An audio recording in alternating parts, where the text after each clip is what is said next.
Buenos días, hoy 16 de noviembre de 2021 damos inicio a nuestra 25ª clase del curso de estructuras de hormigón para el grupo 11L132. Ya estamos en la semana número 14 de 16, eso significa que esta es la antepenúltima semana de clases. Estamos en la recta final ya del semestre. Después de hoy lo que nos quedan son 5 clases más realmente. Así es que, bueno, vamos a aprovechar el tiempo. Estamos bien en el calendario, en nuestra programación. Y los temas que hacen falta cubrir los debemos poder completar sin ningún problema en las clases que tenemos asignadas.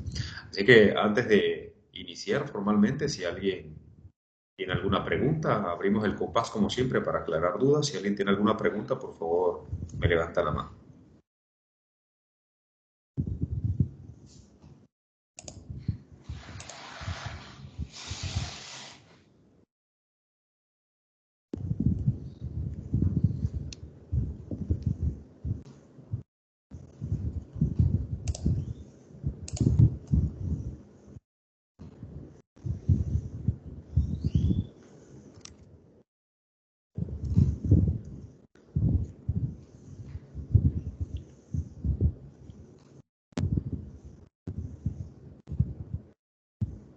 Muy bien, no habiendo consultas, entonces vamos a empezar con el desarrollo del tema que tenemos preparado para hoy. Voy a compartirles pantalla.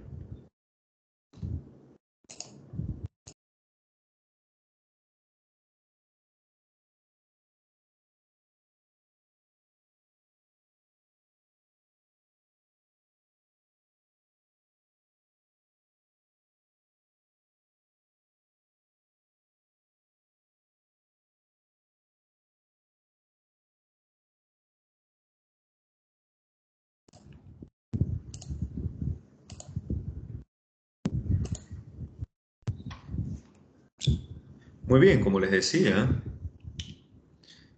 esta semana debemos completar la lección número 7 de miembros sometidos a flexocompresión. Específicamente estamos viendo el diseño de elementos esbeltos. Hoy debemos terminar de completar la lección número 7 y el día jueves vamos a retomar el ejemplo del diseño del marco que habíamos comenzado, que lo habíamos dado en pausa para retomarlo cuando veíamos el diseño de columnas, para completarlo con el diseño de los miembros a flexocompresión, específicamente las columnas del marco. Así que el día de hoy completamos la lección número 7 y el día jueves 18, que es el último día asignado para este tema, vamos a ver el ejemplo de aplicación.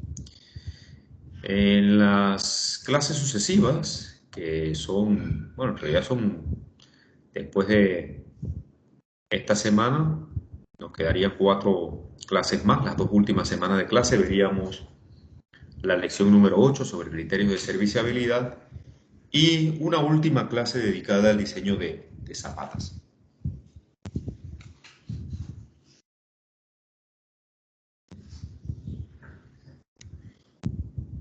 Vamos a tener una última prueba que la estoy preparando en estos momentos para asignárselas.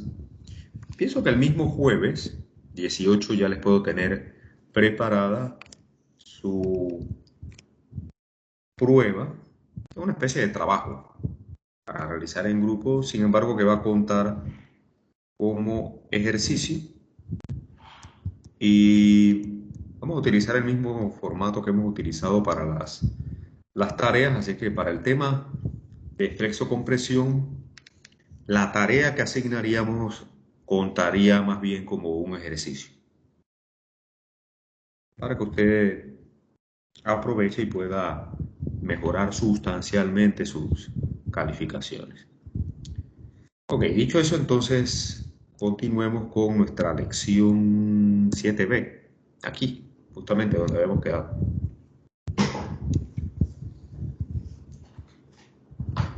Ok.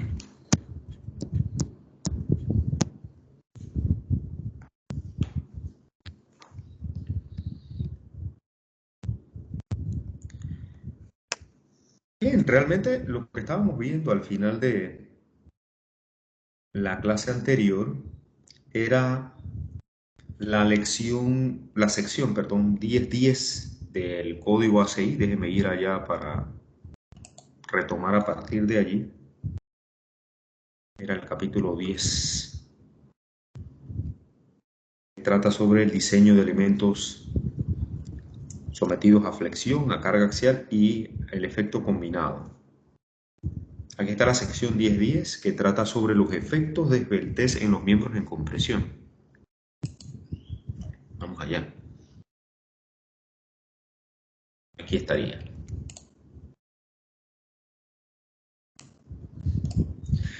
Y aquí hay una serie de criterios que los voy a explicar el día de hoy y que los vamos a poner en práctica el día jueves con el ejemplo de diseño de miembros a flexocompresión considerando los efectos de esbeltez.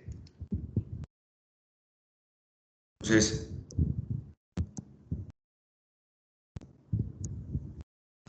siempre hay la encrucijada de si la estructura se encuentra lo suficientemente arriostrada como para considerarlo un marco arriostrado o si la rigidez que aporta el sistema de resistencia lateral no es suficiente para considerar un edificio como arriostrado. Ahí es donde tendremos que ver el cumplimiento de ciertos criterios que están bien estipulados en la sección 10.10 del código. Como les planteaba la vez pasada, no es suficiente la presencia de un sistema de resistencia lateral, que hayan muros de cortante o que haya un sistema de arriostramiento con braces o diagonales para considerar que un nivel se encuentra arriostrado. El ACI tiene consideraciones específicas para considerar si una columna cumple con algunos criterios para ser considerada como un miembro arriostrado o no. Veámoslo en detalle. ¿Qué es para el ACI una columna arriostrada o una columna no arriostrada? Él presenta dos alternativas. En la alternativa 1, la columna se considerará arriostrada si el incremento en los momentos de extremos de la columna, debido a los efectos de segundo orden, no exceden el 5% de los momentos de primer orden. Es decir, si los efectos de segundo orden son bajos con relación a los momentos del análisis de primer orden. Y si la diferencia no excede el 5% de los momentos del análisis estructural de primer orden. Eso está estipulado en la sección 10.10.5.1. Si nos movemos a la sección 10.10.5.1 encontraremos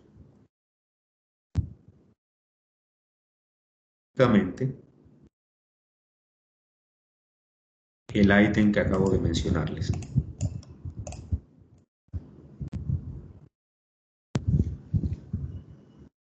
Se permitirá asumir una columna en una estructura, que una columna en una estructura está arriostrada, eso quiere decir non-sway, que no está sometido al ladeo, si el incremento en los momentos en los extremos de la columna debido a los efectos de segundo orden no excede el 5% de los momentos en los extremos debido al primer orden.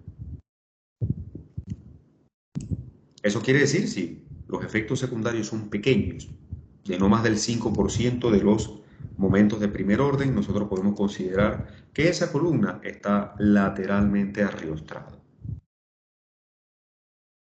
Indistintamente, volvemos atrás, indistintamente si hay o no la presencia de un sistema de arriostramiento o de resistencia lateral, que puede ser shear walls o sistemas de arriostramiento con diagonales. Segunda alternativa. La columna se considerará arriostrada si al evaluar el índice de estabilidad Q, vamos a ver ese índice cómo se calcula, del nivel en el que está ubicada la columna, este es menor o igual a 0.05. El índice de estabilidad se calculará con la siguiente fórmula. Observemos aquí este parámetro Q que es el índice de estabilidad, ¿de qué depende? Depende de la sumatoria de las cargas verticales factorizadas que estarían actuando sobre todas las columnas del piso en cuestión o del nivel en consideración.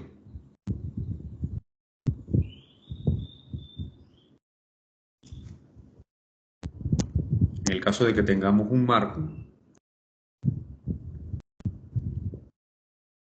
vamos a pensar que estamos diseñando las columnas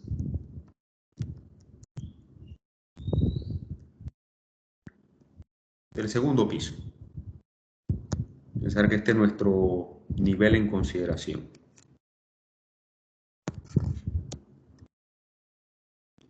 De todo el análisis estructural vamos a tener cargas que llegan a todas las columnas de ese piso. La sumatoria de esas cargas últimas de todas las columnas del piso en consideración es el parámetro que tenemos que ingresar aquí en el numerador. El cortante, que aparece aquí como VUS, es el cortante de entrepiso en el nivel considerado. Eso quiere decir que si nosotros tenemos una serie de fuerzas laterales aplicadas, podemos pensar en cargas de sismo, todas esas fuerzas en el nivel en el que estamos considerando van a producir una fuerza total que sería el valor de ese cortante VUS. Para escribirlo vamos a hacernos un poquito más para la izquierda.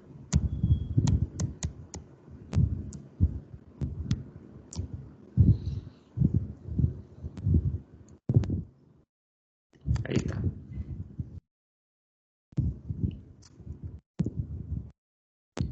Es la fuerza lateral que está recibiendo la planta y es la sumatoria de las fuerzas laterales de ese punto, del nivel en cuestión hacia arriba, ¿no? Es decir, sería la suma de todas estas cargas que están aquí. Por equilibrio, ¿no? Es el cortante de la planta. LC sería la altura de entrepiso medida del centro a centro de las uniones del marco, es decir, la distancia centro a centro de las columnas, el largo de las columnas.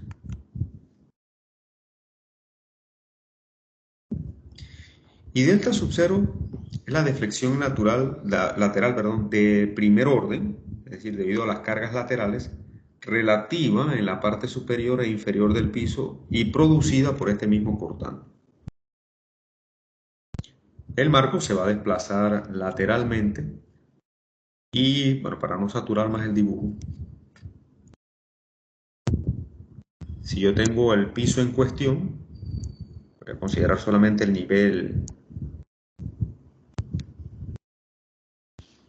segundo en este caso.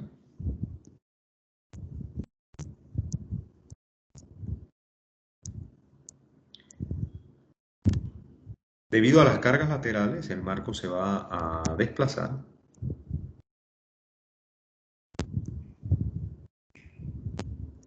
así, ¿verdad?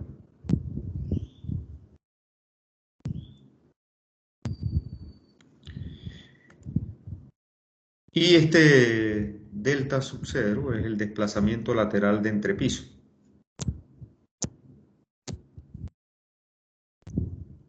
Es decir, es el desplazamiento del nivel superior menos el desplazamiento lateral del nivel inferior.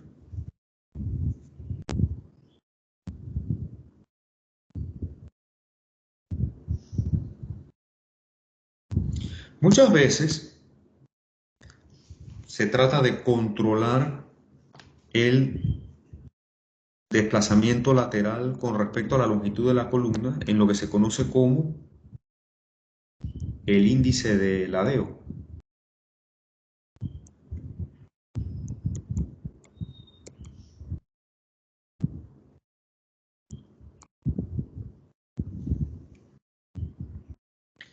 Y para que la planta no sea inestable, se coloca aquí una restricción, donde este índice de ladeo puede ser 1/400, 1/500, dependiendo, por supuesto, de el tipo de estructura con el que estamos trabajando.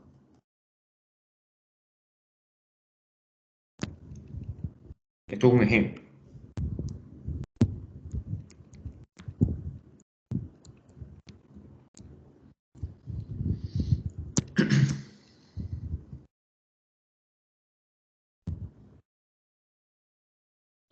Entonces, si el índice de estabilidad es menor que el 5%, en realidad esto es adimensional, si es menor de 0.05, nosotros podemos considerar que la columna se encuentra lateralmente arrastrada, ya sea que haya o no la presencia de elementos de arrastramiento lateral. Esto no es lo que define si un edificio está lateralmente arrastrado o no. Son estas dos alternativas.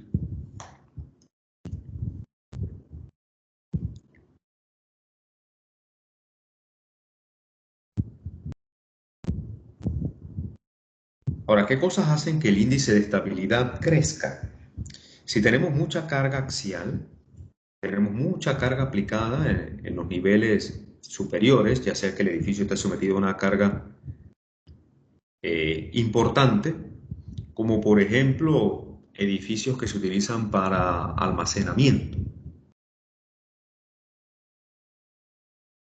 depósitos y un uso que implica cargas vivas elevadas. Ahí vamos a tener en el numerador un incremento de valores debido a que el edificio en cuestión está sometido a cargas importantes.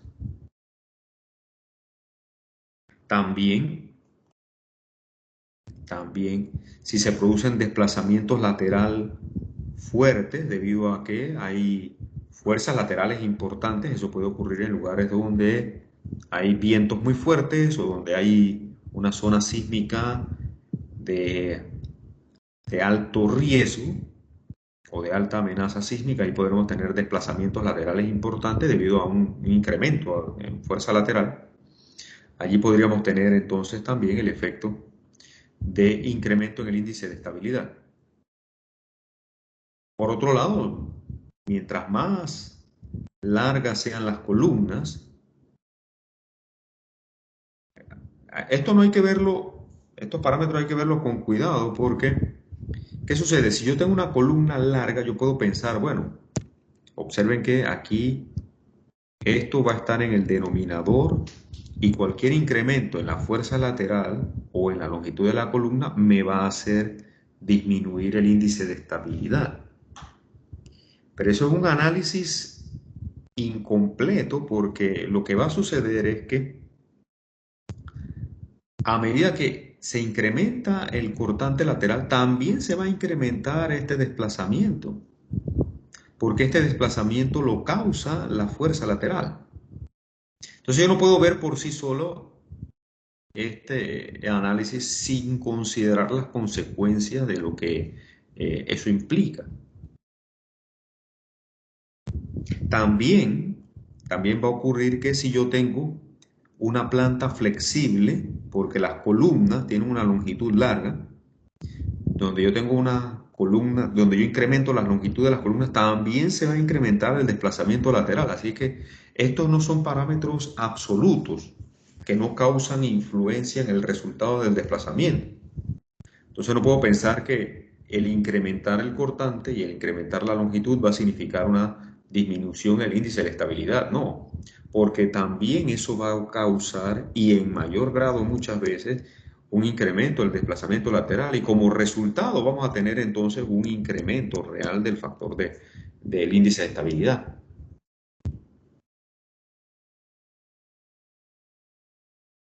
Entonces hay que verlo en conjunto.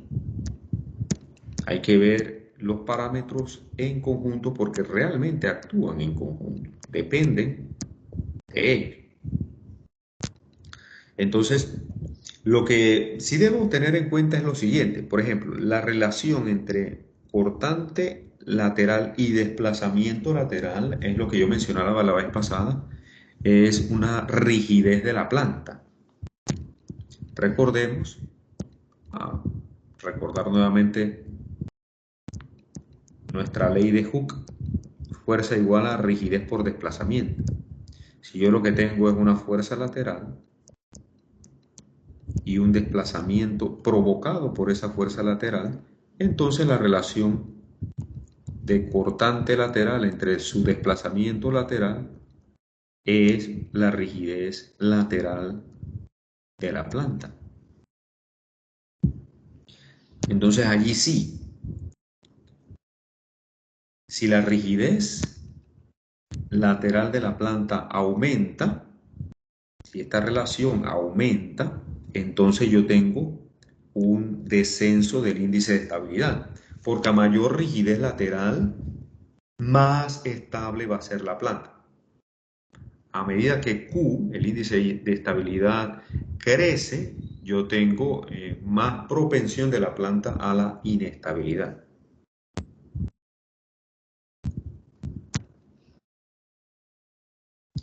De igual forma, ahora viéndolo en conjunto, el otro parámetro, la relación desplazamiento lateral con respecto a la longitud de las columnas,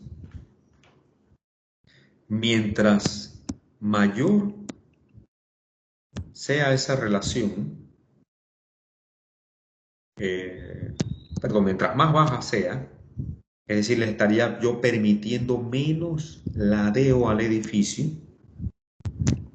a medida que esto se hace más estricto y la relación delta entre el largo de las columnas desciende, yo tengo un incremento en el, tengo un descenso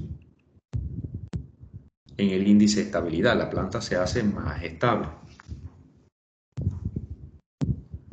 Entonces, si yo evalúo este parámetro,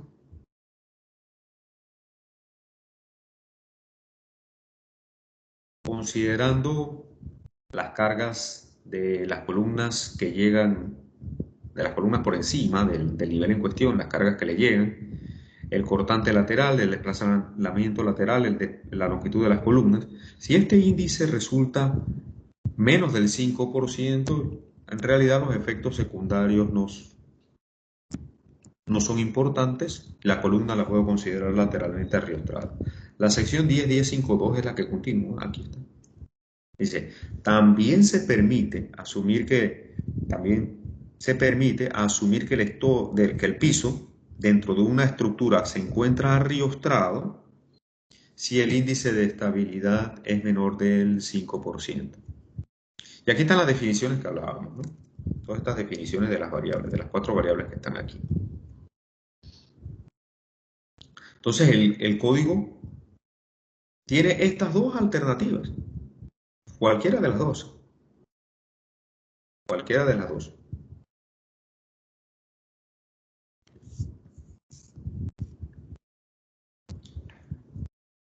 Como una aproximación simplificada, sobre todo en la etapa donde estamos haciendo un predimensionamiento de los elementos, un diseño preliminar de los tamaños de las columnas, los tamaños de las vigas, etc. La columna se considerará arriostrada si la rigidez total de los elementos de arriostramiento, cuando hablamos de los elementos de arriostramiento, estaríamos hablando de los shear walls, de los braces, etc. En la dirección de análisis, en la dirección del desplazamiento considerado, es por lo menos 12 veces la rigidez gruesa total de las columnas, sin considerar agrietamiento de las columnas dentro del mismo entrepiso.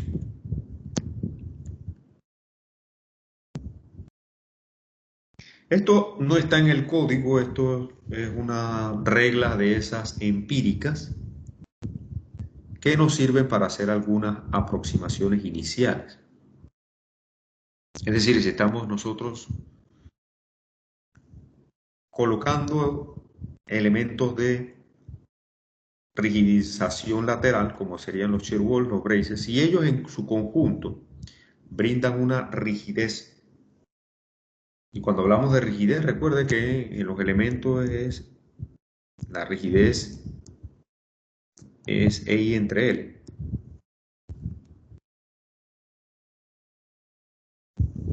Entonces aquí tendríamos la rigidez de los elementos de arriostramiento si ellos exceden 12 veces la rigidez de las columnas. Podríamos considerar que ese arriostramiento es lo suficiente como para que los efectos de segundo orden sean descartables. Bien, entonces en ese sentido vamos a ver los efectos de Esbeltez, si ellos son significativos o no, si nosotros debemos considerarlos siempre en nuestro análisis o no. En la sección 10.10.1 del ACI se permite despreciar los efectos de Esbeltez y los miembros se pueden diseñar en base a las fuerzas calculadas en un análisis de primer orden. Esto sería un diseño a flexocompresión directo. Diseño a flexocompresión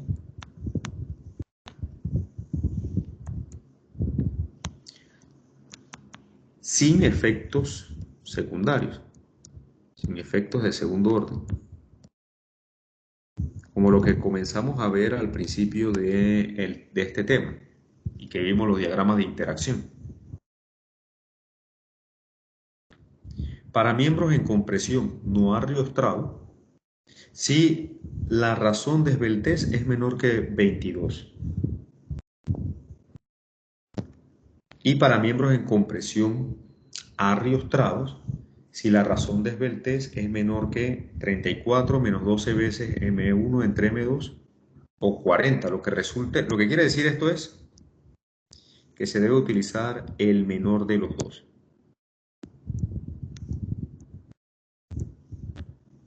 El menor de estos dos parámetros.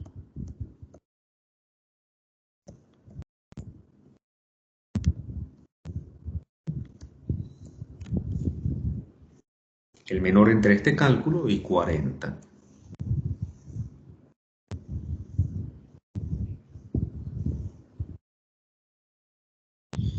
Esto en el primer caso en marcos no arriostrados, marcos donde hay desplazamiento lateral, y el segundo caso en marcos arriostrados donde no hay desplazamiento lateral.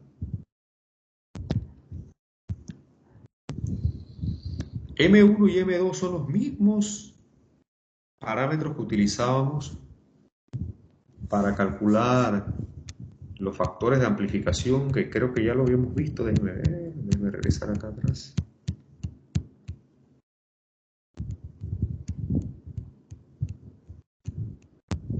Aquí.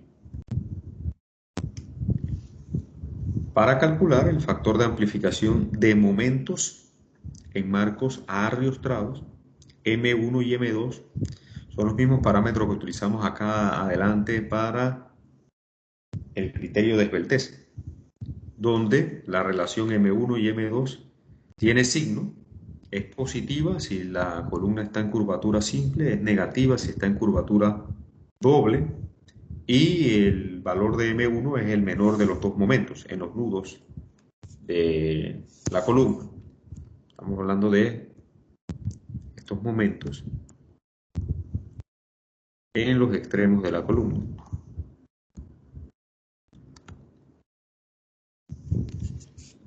El M1 es el menor de los dos, indistintamente de dónde ocurra, si en el nudo de arriba o en el nudo de abajo, eso no importa.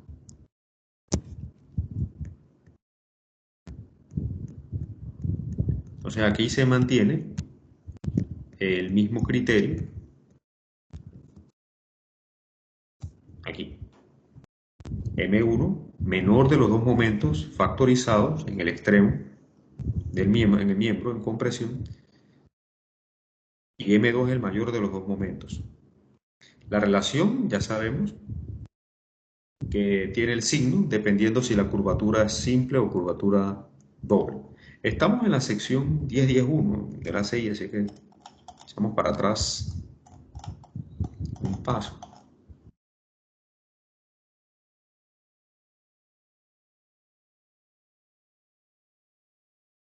justamente aquí. 10 y es 1. Los efectos de Beltrés se permiten despreciarse en los siguientes casos. Para miembros en compresión en marcos no ariostrados contra el ladeo, cuando la razón de Beltrés es menor que 22, y para miembros en compresión en marcos ariostrados contra el ladeo, cuando la razón de Beltrés es menor que 34 menos 12 veces M1 entre M2 o 40, lo que dé menor entre esas dos relaciones, ¿no?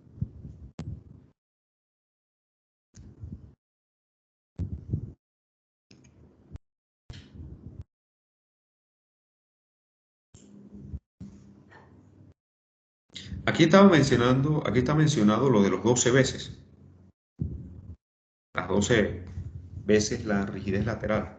Está mencionado aquí en el código también. Pero con estas dos consideraciones nosotros podemos verificar si los efectos de Beltrés deben ser considerados o no. Si esto se cumple, nosotros vamos directamente a diseñar la columna como un miembro sometido a flexocompresión sin los factores de amplificación de momentos. Para ampliar un poco más esta longitud LU, la longitud LU es la longitud libre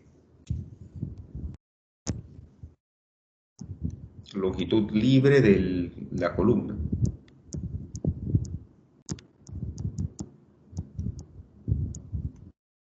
A diferencia de LC, esta LC que es la longitud centro a centro de la columna. Eso sería, si yo tengo una columna,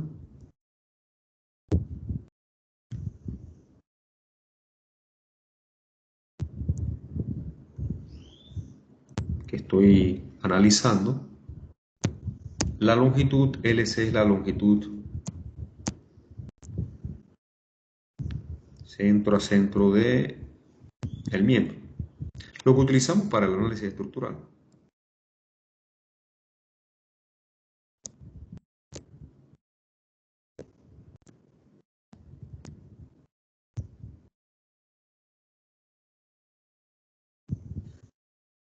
Y LU sería la longitud libre de la columna, aquí. Eso sería LU. Similar al LN que utilizamos para las vigas, cara a cara de los elementos. Así mismo sería el LU. Es decir, que la longitud de LU tendría que restarle medio peralte de la viga superior, medio peralte de la viga inferior para obtenerla. Y aquí hay algunas ilustraciones de algunos casos. Por ejemplo, observen, por ejemplo, el caso que estaba mencionando, ¿no? De la cara de la losa del nivel inferior a la cara superior de la losa en el nivel de abajo. Para el caso de que tengamos vigas en el sentido del análisis. Esta es una viga, pero en el sentido contrario al del análisis. En el sentido del análisis no hay sino la losa. Pero si la viga está orientada en el sentido del análisis, como en este caso, entonces se toma a la cara inferior de la viga. Si hay capiteles o si hay ábacos, entonces se toma a el nivel donde realmente arranca la columna. Si ustedes observan, es en el nivel donde arranca la columna, en la altura libre. Acá recuerde que si esto se desplaza lateralmente, esta viga no influye en esa resistencia lateral, en la rigidez lateral, ella se mueve junto con el conjunto y la longitud libre de la columna realmente es la misma longitud que tenemos aquí de la cara superior de la losa de abajo a la cara inferior de la losa de arriba. A diferencia de acá, que acá la viga se aporta rigidez. Bien. Entonces es la longitud libre de la columna la que interesa en esta verificación de la razón de esbeltez. Aquí en este análisis también está el factor de longitud efectiva, que ya lo conocemos, hemos hablado de él, pero vamos a ampliar un poco más, y el radio de giro. Vamos a hablar de esos dos parámetros también. La longitud efectiva, para estimar el factor de longitud efectiva, el ACI, permite utilizar los nomogramas conocidos de Jackson and Moorland, ¿no?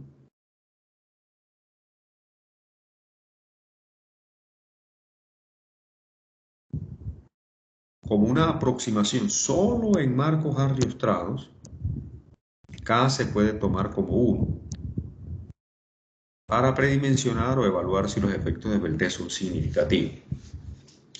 Los nomogramas están en el código. De hecho, aparecen aquí.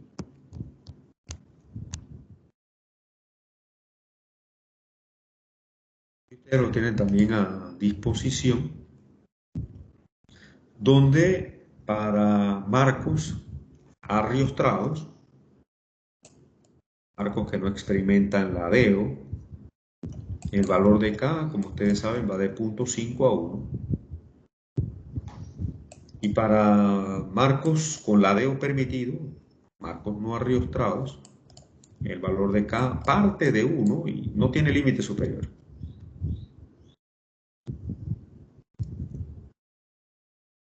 La manera de entrar en estos nomogramas es con los factores de rigidez, SAE A y SAE B, que son las rigideces relativas en el nudo superior o en el nudo inferior.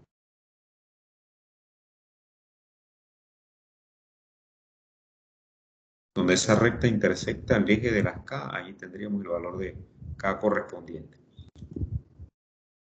Aquí está el factor SAE, cómo se calcula, es la razón entre la rigidez relativa de las columnas que llegan al nudo con respecto a la rigidez relativa de las vigas que llegan a la...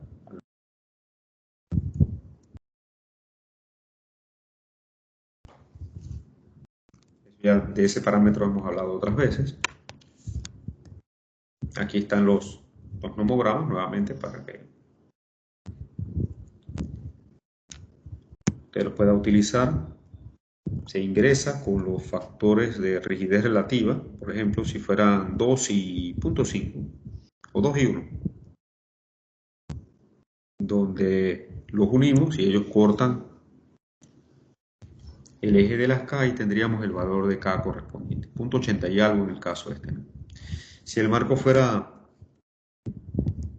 lateralmente no arriostrado, entrando con los mismos valores 2 y 1, ahí el valor de K entonces sería 1.40 y algo, ¿no? Por ahí, casi 1.5, ¿no?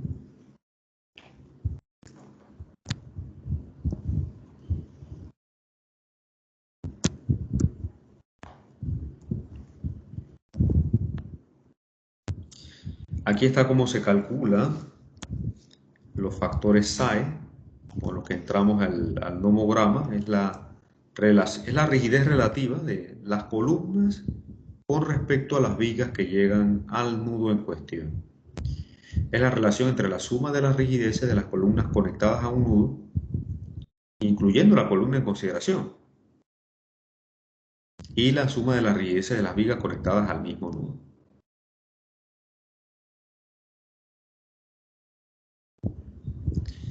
Si las vigas y las columnas tienen el mismo concreto, el mismo valor de resistencia del concreto, van a tener el mismo módulo de elasticidad y eso se cancelaría. Y tendríamos la relación entre las rigideces, el momento de inercia entre la longitud de las vigas y el momento de inercia entre la longitud de las columnas con respecto a las vigas. Perdón. Si hay canto libre, los cantos libres no se incluyen en dicho análisis. Por ejemplo, tenemos este marco. Profe, disculpe, ¿usted está compartiendo algo? Perdón.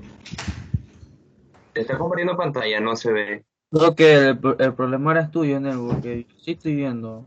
¿Sí se ve? Ah, Sí, listo, sí, gracias. compañero. Disculpe.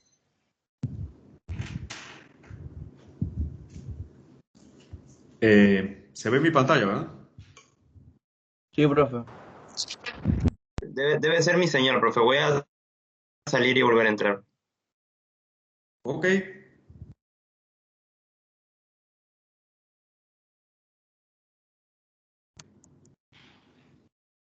bien, les decía que cuando tenemos elementos con vigas en canto libre, como en este caso,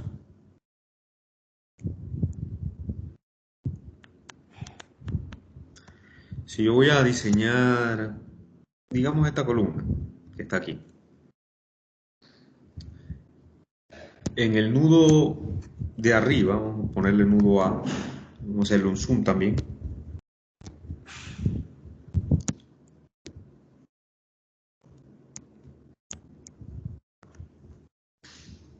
En el nudo A yo tengo dos columnas, la columna superior y la columna inferior, que es la columna en consideración. En el nudo B tengo un empotramiento, allí en ese caso el valor de SAE se toma automáticamente como 1, si la columna está empotrada, y se toma como 10 si está articulada. Pero para el SAE-A yo tendría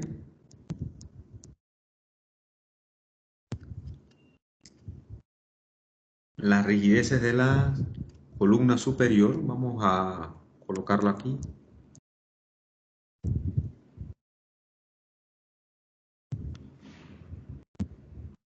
Tendría que sumarle,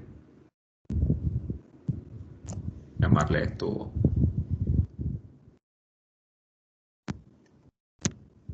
voy a colocar otro nudo aquí auxiliar, un nudo C,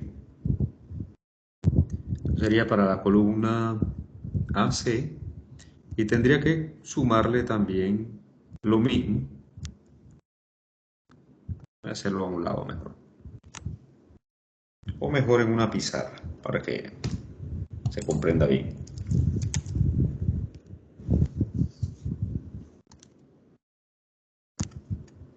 Voy a hacerlo en una pizarra.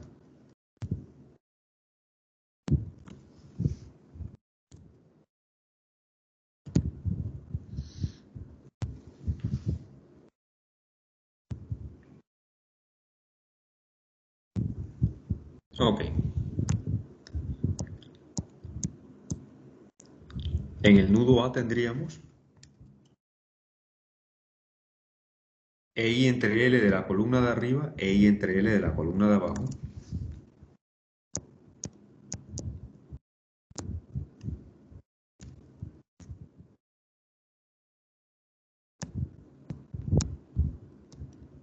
Para la columna AC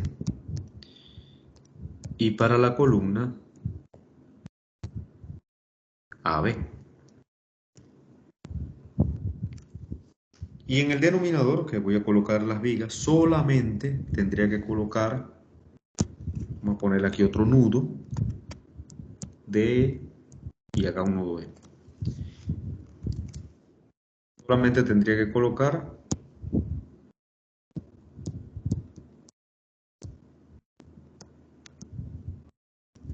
este parámetro para el elemento AD.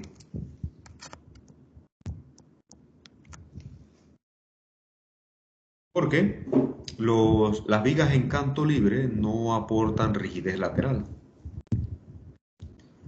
Cuando el marco está sometido a carga lateral, yo voy a tener deformaciones en flexión de las vigas, y las vigas se van a deformar de esta manera, pero los cantos libres se van a mantener rectos, porque no tienen incidencia, estas cargas laterales no tienen incidencia en la deflexión del canto libre, solamente tendrían desplazamiento lateral.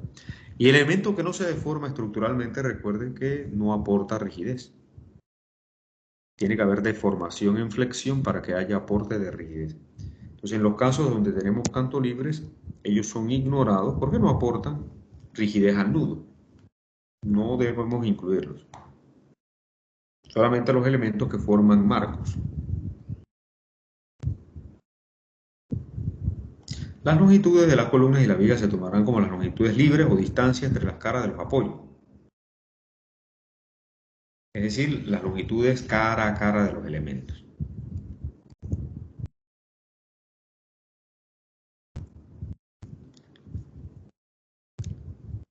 Como les decía, si tenemos las columnas de planta baja, donde ellas pueden terminar en un empotramiento o en una articulación, en realidad en la práctica ahí el SAE debiera ser cero si está empotrado,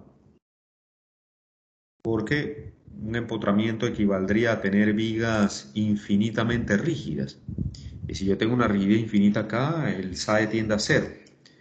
Pero en la práctica no utilizamos cero sino uno. Y de igual forma, una articulación significaría que tendríamos la ausencia de vigas, y si yo tengo cero aquí, el SAE tiende a infinito, pero no llegamos hasta infinito, sino que utilizamos un valor grande que en la práctica suele ser 10. Si lo que hay es una columna que se une a una zapata superficial, si hay un empotramiento allí, una columna bastante rígida que puede empotrar la zapata, podemos utilizar SAE de 1, tal como en este caso, o si la conexión más bien es flexible, podríamos utilizar 10. Ya va a depender del grado de rigidez de la conexión columna-fundación. Por lo general lo que suelo utilizar es, en los diseños, cuando tenemos zapatas superficiales, suelo utilizar 1, suelo utilizar 10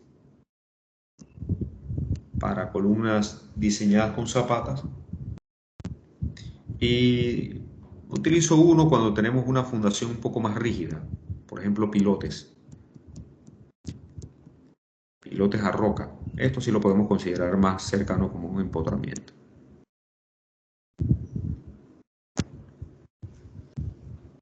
Sería más práctico en la realidad. Ahora bien, hemos hablado en estas consideraciones, ya hemos hablado de la longitud libre, hemos hablado de, a cerrar aquí de los parámetros que hemos hablado de el factor de longitud efectiva, pero no hemos hablado todavía del radio de giro. Recuerde que el radio de giro es una propiedad de la sección transversal que relaciona el momento de inercia con el área de la sección transversal del miembro.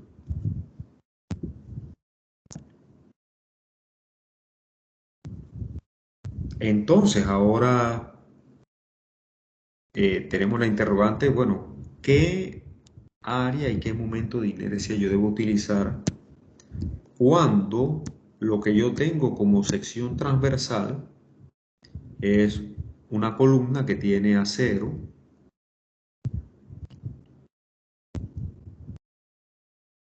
es decir, es un elemento compuesto de dos materiales? ¿Qué momento de inercia debo utilizar? ¿Qué área debo utilizar? O en otras palabras, ¿qué radio de giro debe utilizarse? Vamos a ver qué nos presenta el código y la teoría para las propiedades de la sección transversal. Aquí lo tenemos. Para el análisis se considerarán las propiedades de la sección tomando en cuenta influencia de las cargas axiales. Número 1. La presencia de regiones agrietadas, porque recuerde que este elemento está sometido a flexocompresión, es decir, que además de la carga axial que le está siendo aplicada, ella va a estar recibiendo un momento flector. Y del análisis de sección nosotros sabemos que si el elemento está en flexión, sometido a un momento mayor que el momento de agrietamiento, la sección va a tener una parte en compresión, una parte en tensión, en donde nosotros ignoramos la contribución de la tensión en el análisis porque el elemento realmente en tensión del concreto no aporta suficiente resistencia como para ser considerado. Entonces ahí vienen las interrogantes, ¿no? Bueno, ¿cómo consideramos eso? En las propiedades. También la carga axial ayuda, si es de compresión, la carga axial ayuda a que la zona en compresión sea mayor también. Por eso es que en el análisis lo que señala la teoría es que debe considerarse la influencia de las cargas axiales, la presencia de regiones de agrietamiento y el efecto también de duración de la carga. Porque todo eso va a influir también en el módulo de elasticidad. No solamente en el momento de inercia, también va a haber influencias en el módulo de elasticidad. Recuerde que bajo cargas sostenidas, y en un edificio hay muchas cargas sostenidas, como las cargas muertas, cargas que siempre están presentes. Las cargas vivas van y vienen, son variables en magnitud y localización dentro de un edificio. Pero las cargas muertas de carácter permanente producen flujo plástico. Y en el flujo plástico lo que ocurre es una disminución a largo plazo del módulo de elasticidad. De esa forma él se manifiesta. Entonces eso debemos nosotros tomarlo en cuenta desde la etapa de diseño. Entonces aquí tenemos tres parámetros: la influencia de las cargas axiales, el agrietamiento, la duración de la carga. El efecto de agrietamiento puede incluirse de forma aproximada mediante factores de rigidez reducida, que deben multiplicarse por el momento de inercia grueso o mediante ecuaciones que permitan el cálculo de una manera más precisa. Todo esto está en la sección 10.10.4.1. Vamos a mostrarlo en el código. 10.10.4.1. Ahí está.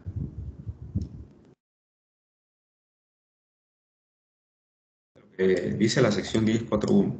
10.10.4.1. Se permitirá utilizar las siguientes propiedades para los miembros en la estructura. El módulo de elasticidad S de la sección 851. Si vamos a la sección 851, aquí está cómo calcularlo. Tiene varias fórmulas para poder calcularlo. Una es esta, que depende del peso específico del concreto, WC a la 1.5 por 33 veces raíz de F'(C). Esto estaría en PSI.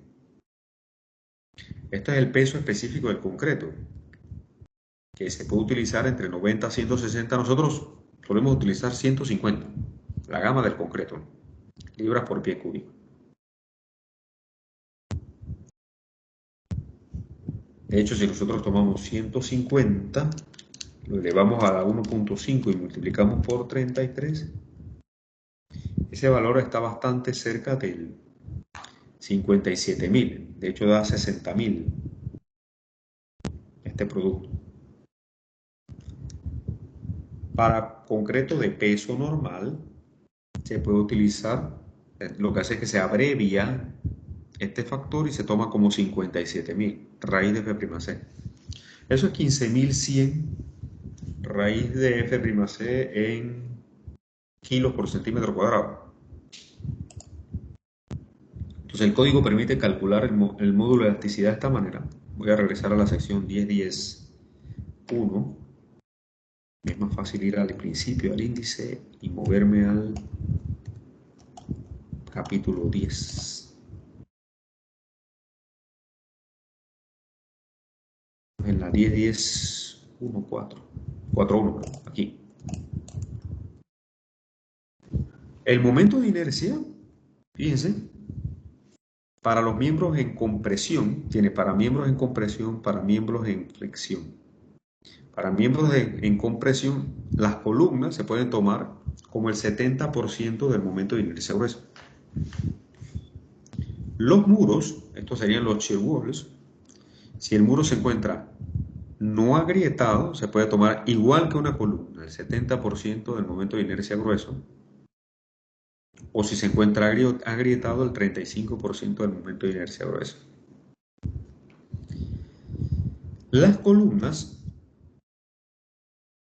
tienen un factor de agrietamiento del 70%, es decir que como tienen carga axial, el grado de agrietamiento va a ser menor que el que sufriría una viga.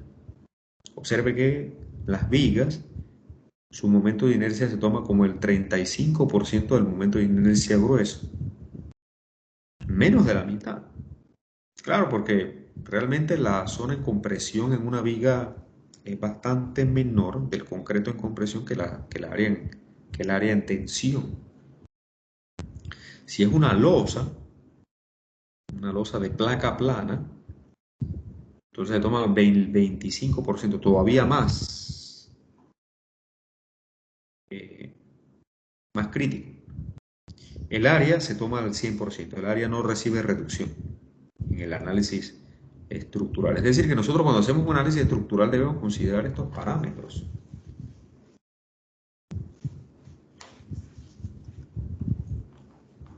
Entonces, las vigas tienen más agrietamiento que las columnas y el código reconoce eso. Aquí está la misma tabla, ¿no? La misma tabla. Entonces ya de esta manera, ya con esto, yo puedo venir y tener definido mi momento de inercia con el que voy a trabajar. Sería, si es una columna, ya vimos que se toma el momento de inercia de la columna como el 70% del momento de inercia grueso. El momento de inercia grueso, si la columna es rectangular, sabemos que es un 12avo de B por H al cubo.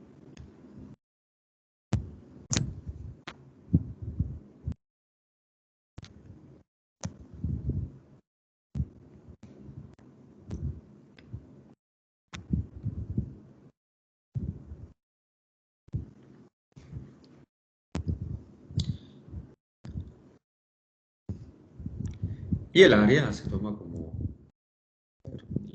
directamente el área de la columna como el área gruesa, P por H.